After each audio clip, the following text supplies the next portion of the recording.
Welcome to the Morrison Report.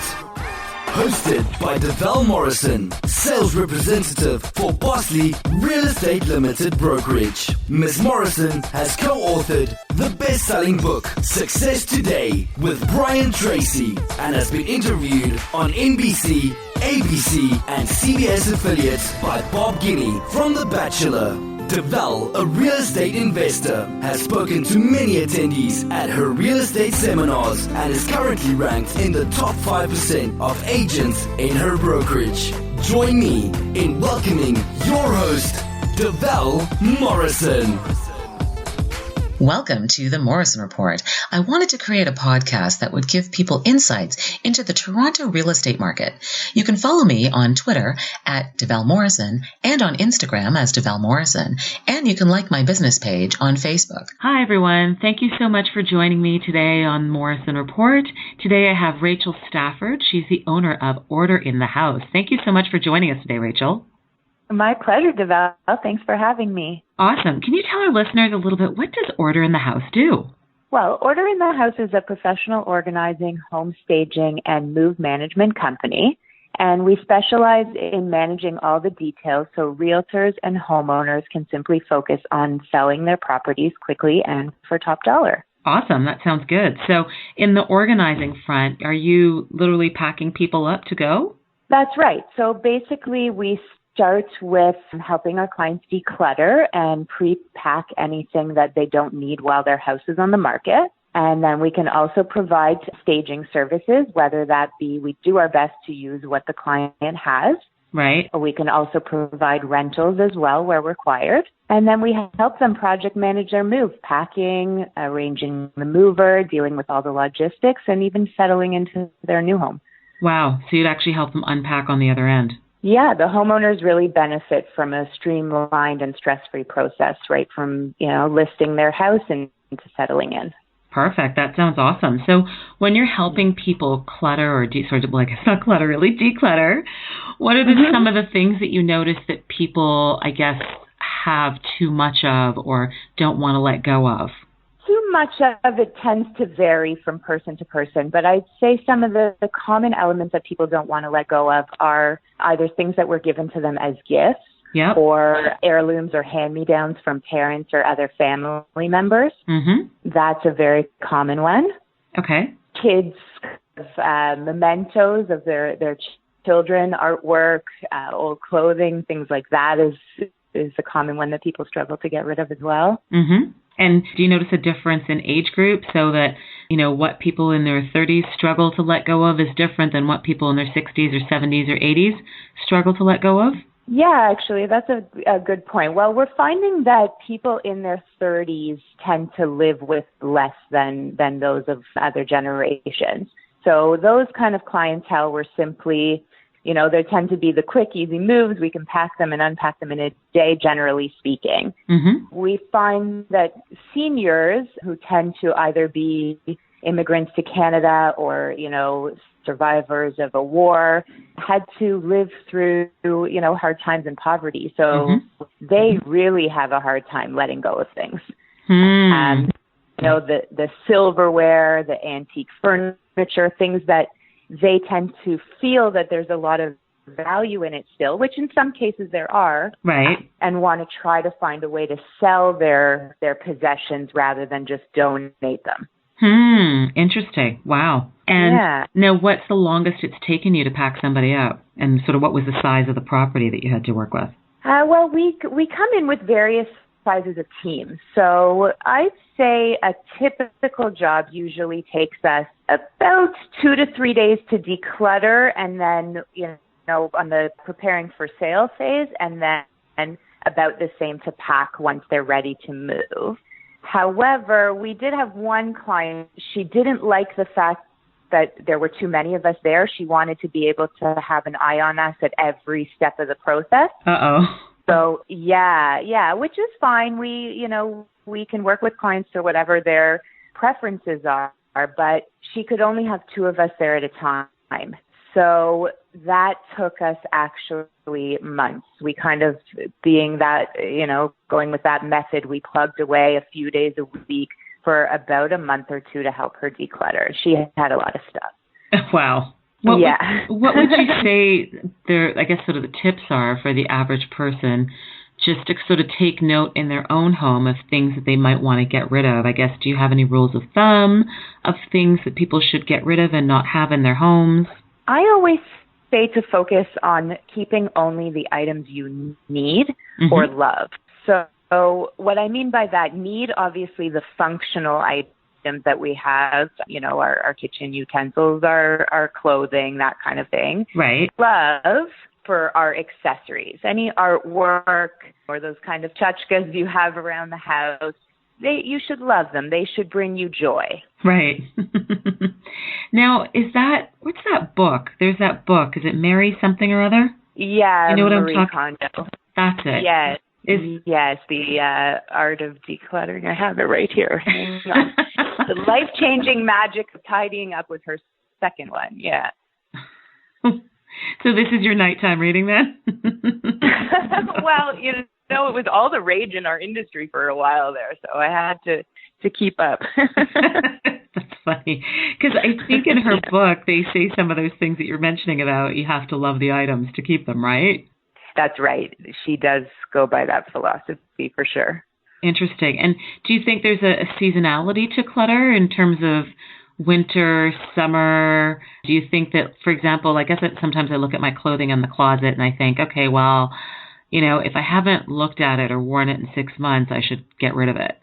Is that true? Should I use that as a benchmark? Yeah, I think that's a great benchmark. I would say 6 months to 1 year. Yep. My philosophy, because we live in a country with four distinct seasons, is that if you didn't wear it, let's say this past summer, you're likely not going to wear it next summer. So it should go. Right. Yeah, because I would say I'm staring at a big closet right now, and I haven't even brought in my sort of winter fall clothing yet, just because the weather's been so nice. And I keep thinking, I got a lot of stuff here I want to get rid of, but part of me doesn't want to get rid of it because it might be an item I'd really like, and I might wear it one day again. I know. It's hard. I'd say to focus on, do you feel good in it? Yep. If you put it on, 1 or 2 times and then ended up taking it off because you didn't feel good wearing it, it's time to let it go. Got it. Okay. Anything that's torn or faded or pilling, those kinds of things, I would automatically let go. And my last rule for clothing is also holding on to things with ambition that we, are a couple sizes too small and we're hoping to get into them. That's a tough one as well. Yeah, I think that's a tough one for women because I think that a lot of women have different size clothing based on what weight they're at. So they might have sort of their thinner clothing and their medium-sized clothing, and then, clothing for when they just feel, and they just feel a little bit larger. So then they've got another set of clothing for that. Yes.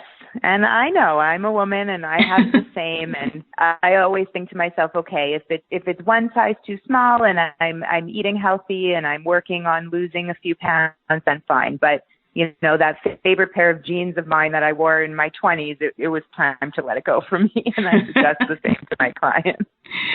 Got it. That makes sense. Now, would you say that people that use your business, do they tend to be more elderly? Is it young people? Is it a cross-section? What would you say? We're fortunate to have a really great mix of in age range. I'd say a lot of our clients on the organizing side are young parents. Yeah, they tend to be in their 30s and 40s, and they've just had kids. And as we know, babies come with a lot of stuff. Right. And they're unsure now how to manage all the toys and all the things and all the, hand-me-down clothing. So we have a very common clientele in that age group, and then a lot of downsizers as well. Awesome.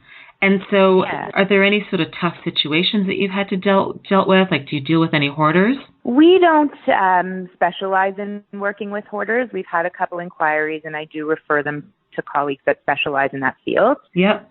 For us, we do, like I said, a lot of downsizing, or because we're also into home staging, a lot of estate sales.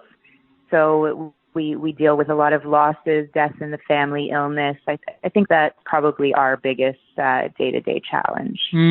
That would make sense, because if there's a death in the family, they certainly wouldn't want to pack everything up. So hiring somebody else to do it is probably a lot easier for them.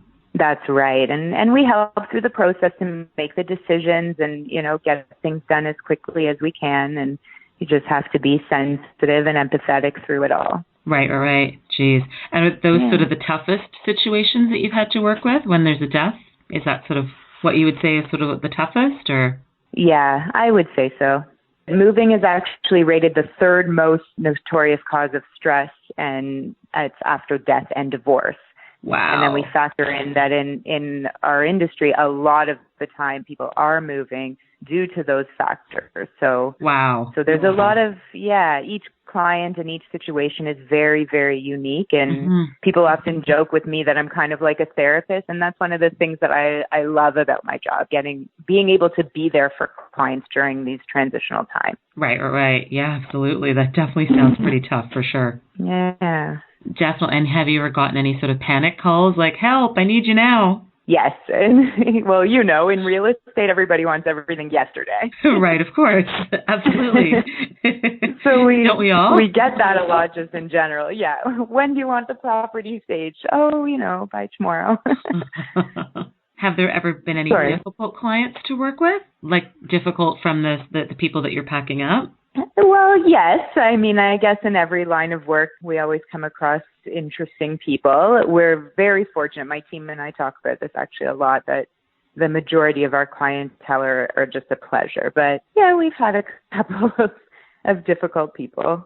And that's just that they don't want to let stuff go? What was sort of the issue for them? Well, I mean, that to me, people who don't want to let things go, I would kind of describe it more as a challenge for us.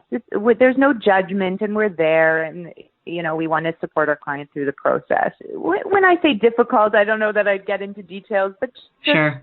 The kind of people that no matter what you do, you may not always please them or go out of their way to kind of rebuttal with you at every step of the way. But overall, I think there's different challenges to face, but again, with no judgment. Right, of course. Now, what about on the unpacking side? When you're sort of unpacking for somebody, are there things that people should note of in terms of, is there a certain way that makes the most sense to unpack a kitchen?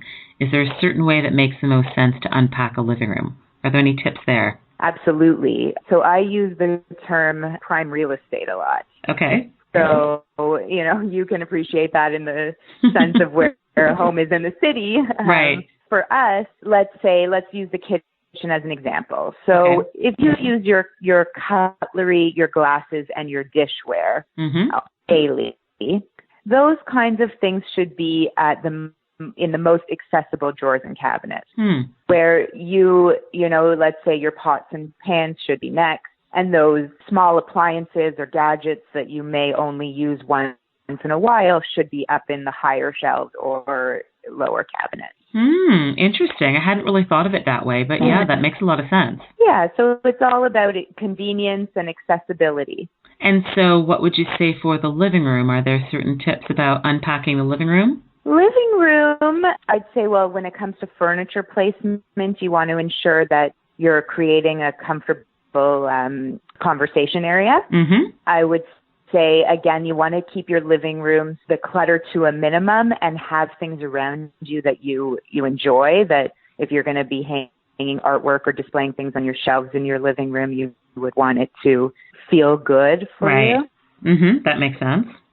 Yeah. And then what about your bedroom? Is there, sort of rules of thumb for unpacking a bedroom? Bedrooms, I always say, should be a calm and welcoming environment. So I encourage people to keep the clutter to a minimum in their bedroom. Right. Try not to have a home office. So, in some spaces, it's inevitable. You can't, your space is limited. You may not have an option, but try to keep work and cell phone chargers and things like that out of the bedroom. Yeah, that makes a lot of sense. Yeah, and then with organization similar to the kitchen, you want to hang your clothes in that prime real estate again. So the things you wear most frequently should be in the most accessible drawers and parts of your closet and so on. Awesome. That sounds great. Thanks so much, Rachel. So whereabouts in the city do you live, and do you rent or do you own? We own our home. We bought a house about 2 years ago. Okay, awesome. And we live in North Richmond Hill, actually borderline Aurora. Ah, okay. You're up in the 905. Yeah. I don't